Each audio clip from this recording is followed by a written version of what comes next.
Plaintiff Flowina Spencer had no idea her son was suffering from depression. But once they started making barbecue sauce together, he opened up to her, and she was finally able to get him some help. Flowina claims the defendant hired her to sell her sauce at his Pride event, but he ended up canceling the event, so she's suing. Defendant Michael Cantrell and his husband Zachary say Michael organized the first Pride Festival in his hometown after being bullied in high school due to his sexuality.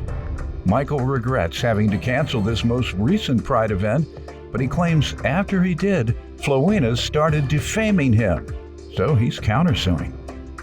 All rise. This court is now in session. The Honorable Judge Greg Mathis presiding.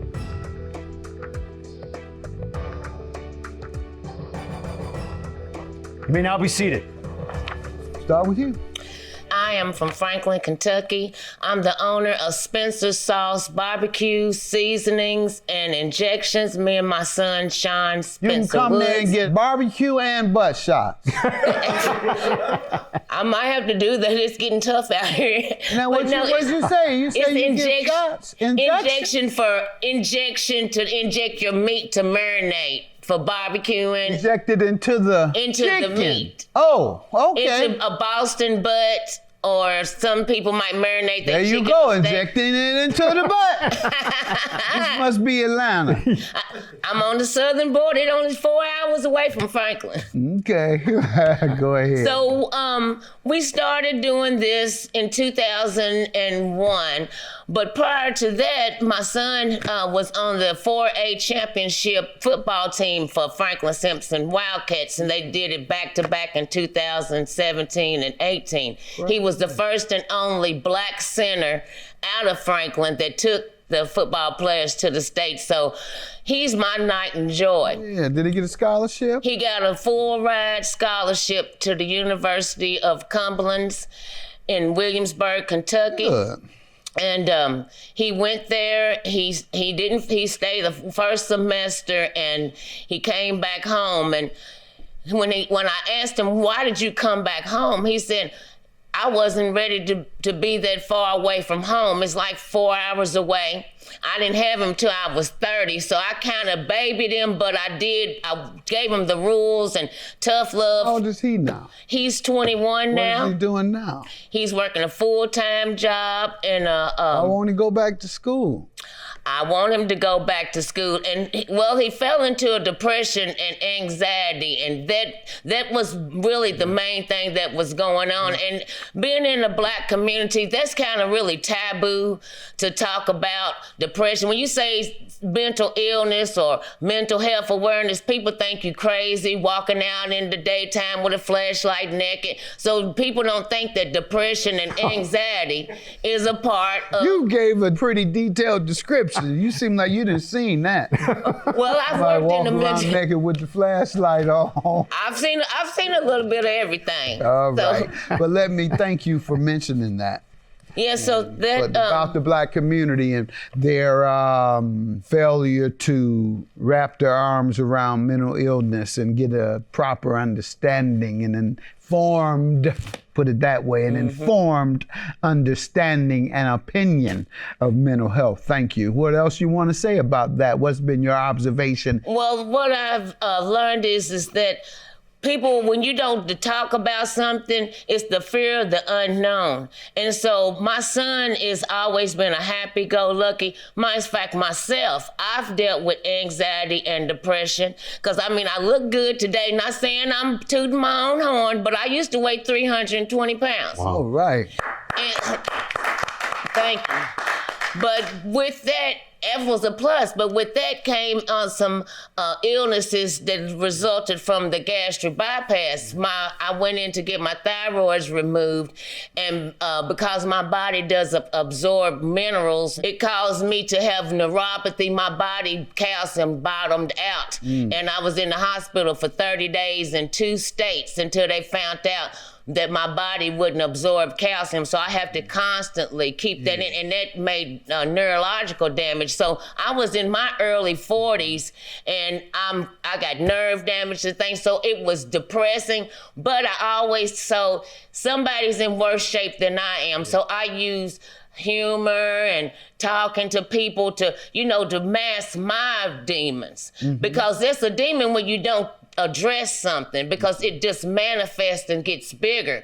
So I was always laughing and talking and everything. So I taught my son that unknowingly, that was eventually what he was going to do. So when he was going through his depression, he never told me. He was laughing, talking. He had moved to the next city up there, so I wouldn't see him that much. But when I would see him, he was lighting up. He was great. So when I found out that my son was at the hospital and had tried to take his life, that shut me up. Because I'm always a fixer, but there wasn't nothing that I could do but sit and listen and see what I needed to do to help him. And so I started, I got him into therapy and counseling, and he started doing better. But what saved us was this barbecue sauce. What? It saved our life. I'm gonna throw you out of here. Oh yeah, because this conversation, you gotta talk it out. We haven't tasted it. A closed mouth don't get fed. If you don't talk, you got to talk. You got to tell somebody what you're going through. But this barbecue sauce, me and my son started talking because I needed him. Okay, all right. Not that you drink a bottle of barbecue sauce and suddenly I feel good now. Not that, right? It might be the one that has the bourbon in it, but not the other one. When you say mental illness or mental health awareness, people think you crazy walking out in the daytime with a flashlight naked. So people don't think that depression and anxiety is a part of... You gave a pretty detailed description. You seem like you didn't seen that. Well, I've worked in the mental... naked with the flashlight on. Plaintiff Flowina Spencer says she was hired to set up a booth at the defendant's Pride event. But the defendant claims after he had to cancel the event, Flowina started defaming him on social media.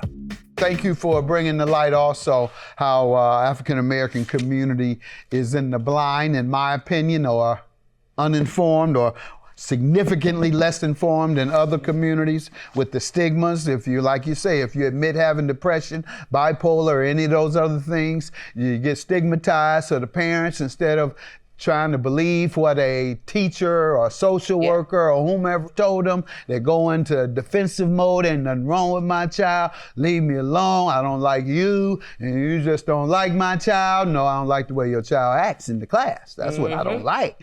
And then you end up 10 years later going up to the penitentiary. Exactly. You could have just dealt with it when they were in grade school and the teacher told you they're seeing something that you might need to have addressed. Come on now. And so instead, I specialize in this. My daughter, first year of college, mental health crisis, depression, learning disorder, and she had to take the bar 4 times. Guess what, though? She passed on the 5th. Depression and all that put together. So I'm saying to the parents, this is what you do. You staying in there, you get them help. My daughter, I got her help, and it worked. Things were still hard, but it worked, and now people are calling her to help their children who have mental health problems. And so that's why I say to the viewers, mental health is not a stigma. All of us have some obstacle in our life, some deficiency in our body or in our mind, and it's just as any other illness needs treatment.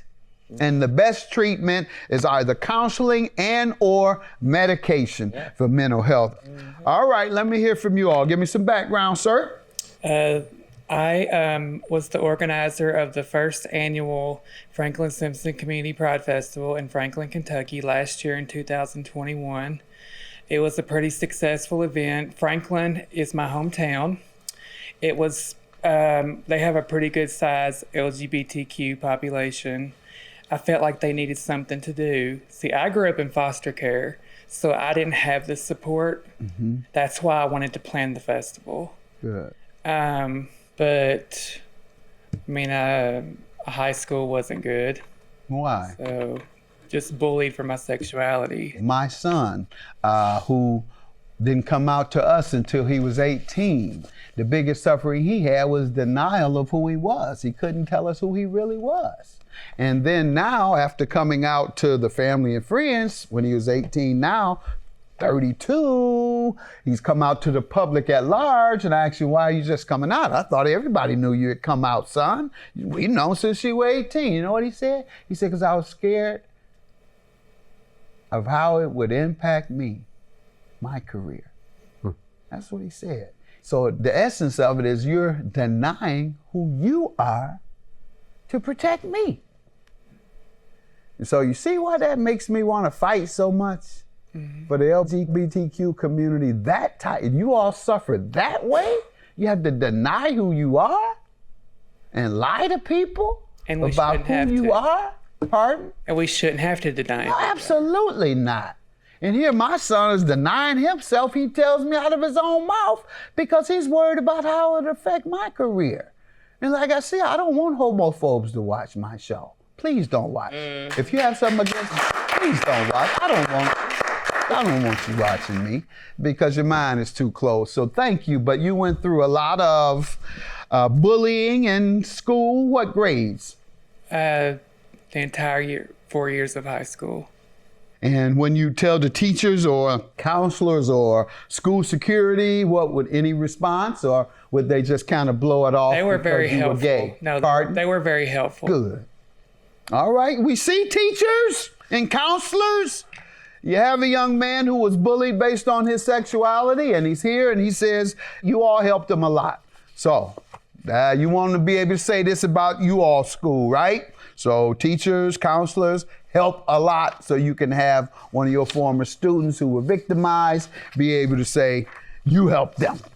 Thank you so much. Thank you for mentioning that. Yeah, so that But about the Black community and their failure to wrap their arms around mental illness and get a proper understanding and informed, put it that way, an informed understanding and opinion of mental health.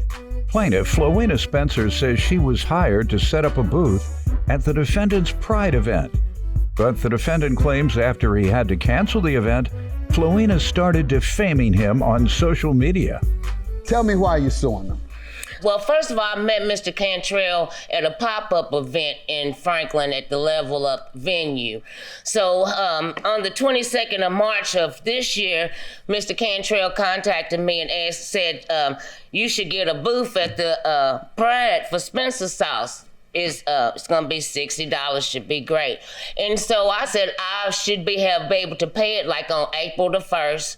So I sent him the money, and then on May the 14th, I met a meeting with some people in town discussing sitting up for someone that was running for something. So they said, well, we can't set up at the Pride because it's canceled. And I was like, canceled? I'm sitting up there. So they was like, yeah, Michaels doesn't live here anymore and the event is canceled. So after that, at 7/12, I said, hey, I heard the Pride was canceled. I need my refund. So 2 or 3 days passed, maybe almost a week. He never went to it, but because we was Facebook friends, his green light is lit up all different times of the day, but he's not going to that message about me asking about my refund. Now, I don't have a problem about if something happened, tell me. But I shouldn't have to hear from the streets that your event is canceled. I mean, if something happened, I agree. tell me. What did he say when you asked for your money back? He never said anything until finally. So a lot of people knew about it before me. So when I finally got to where they was talking about it on the Facebook, he was going back and forth with other people before I even knew. So I asked him, where was my refund? And how would you leave town and not give people their money back? And then I told him that about here in the streets. And so his response was, okay, I told everybody I will get a refund, but if they can't wait patiently, then bye. And I'm like, why would... Okay, let me get to him now. Go ahead. sir? First of all, tell me about this refund. In 2021, we had a lot of support for the festival. We had a lot of community support. It was very successful. We had a lot of sponsors. So when we decided to do it again in 2022, this year, we thought we would have the same support. We had the committee members quit. The Why? sponsors backed out. Why? So I was You left run doing everybody off. Well, You run the whole organization. I've heard of maybe running one or two board members. They might quit the board. You had the entire organization. well, one of the committee members decided to run for Congress. And then the rest of the committee members moved to the state of Oregon. All right. On May the 11th, I issued a statement on social media talking about everything that I just stated above, saying the event would be canceled and that I would get refunds to people as soon as I was able to get refunds back from the vendors that I had to pay to make the festival happen. At this point, I still have not gotten refunds back from the headliner or the entertainers that I had to pay to make the festival happen. But I was going to issue refunds to people. Yeah, I believe that. But nonetheless, she can't suffer because of what's going on with your reimbursements. She doesn't have to give you any time to pay. No one has to give you any time to pay. Everybody could have sued for their money immediately. They are. They come. They might not come here, but they going. They have their money back by then. If he had contacted me like he inboxed me on March the 22nd and told me the same thing that he just told you. Why didn't you do that? I had been dealing with a lot at that time. All right, well, you're dealing with more now. You got that right. You crossed the wrong one. He should have checked my record. Franklin's too small for that. He should have checked his record before he come with me. Because I'm understanding. When me and him had the same surgery, I heard he was having complications. I contacted him, gave him a walker and some bags of things that he could use. And I didn't know him from Adam, so I'm not no petty, unreasonable person. And he knows that. Okay, let me get your counterclaim. What is that for? Defamation. I'm suing for defamation because the plaintiff, Miss Spencer, had made posts on Facebook calling me a scammer and saying that she was bringing me on Judge Mathis, and that in response to her posting, there had been some comments that were posted, and then there had what been are those comments saying, "Oh, shit, I hope he gets what's coming to him." And then I believe somebody else said, I believe there was a post about him doing this to several other people. What page is that? Page 2 of evidence. Also, there were some people sharing her post. And because of all of this, I lost my job. How did you lose your job? This wasn't your job. My employer saw these posts and said that I was scamming people out of money. You was. And called me an embezzler. And you have, and I'm gonna prove it. But this barbecue sauce, me and my son started talking, because I needed Okay, him. all right. Not that you drink a bottle of barbecue sauce and suddenly, I feel good now. It might be, not that, right? It might be the one that has the bourbon in it, but not the other one. Plaintiff Flowina Spencer says she was hired to set up a booth at the defendant's Pride event. But the defendant claims after he had to cancel the event, Flowina started defaming him on social media. What do you have to say? He said he made the post on May the 11th. I didn't find out and contact him on May the 14th.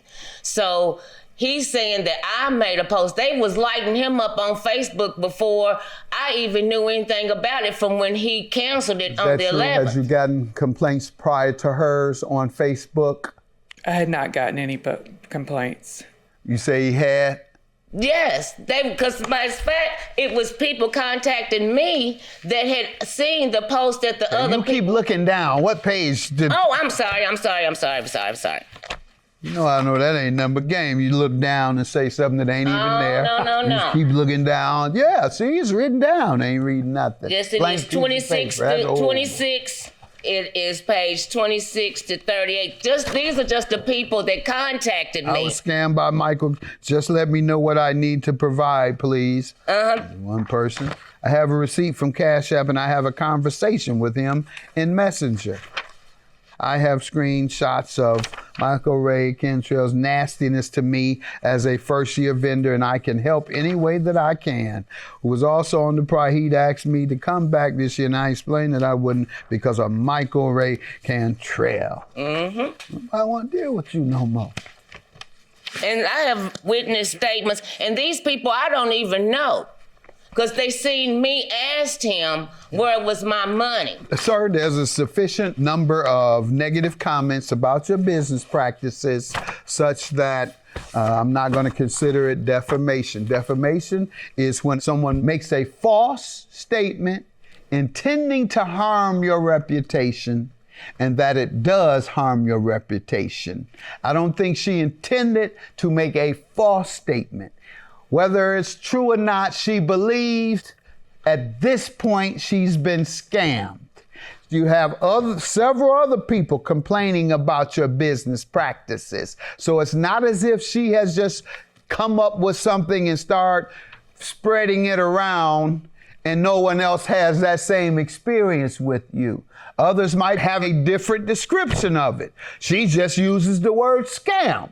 But I believe the essence of what she and the others are saying is that you did bad business with them in this instance and they haven't gotten their money back, and we don't know if we're going to get our money back. And if they don't get their money back, then you were at least dishonest.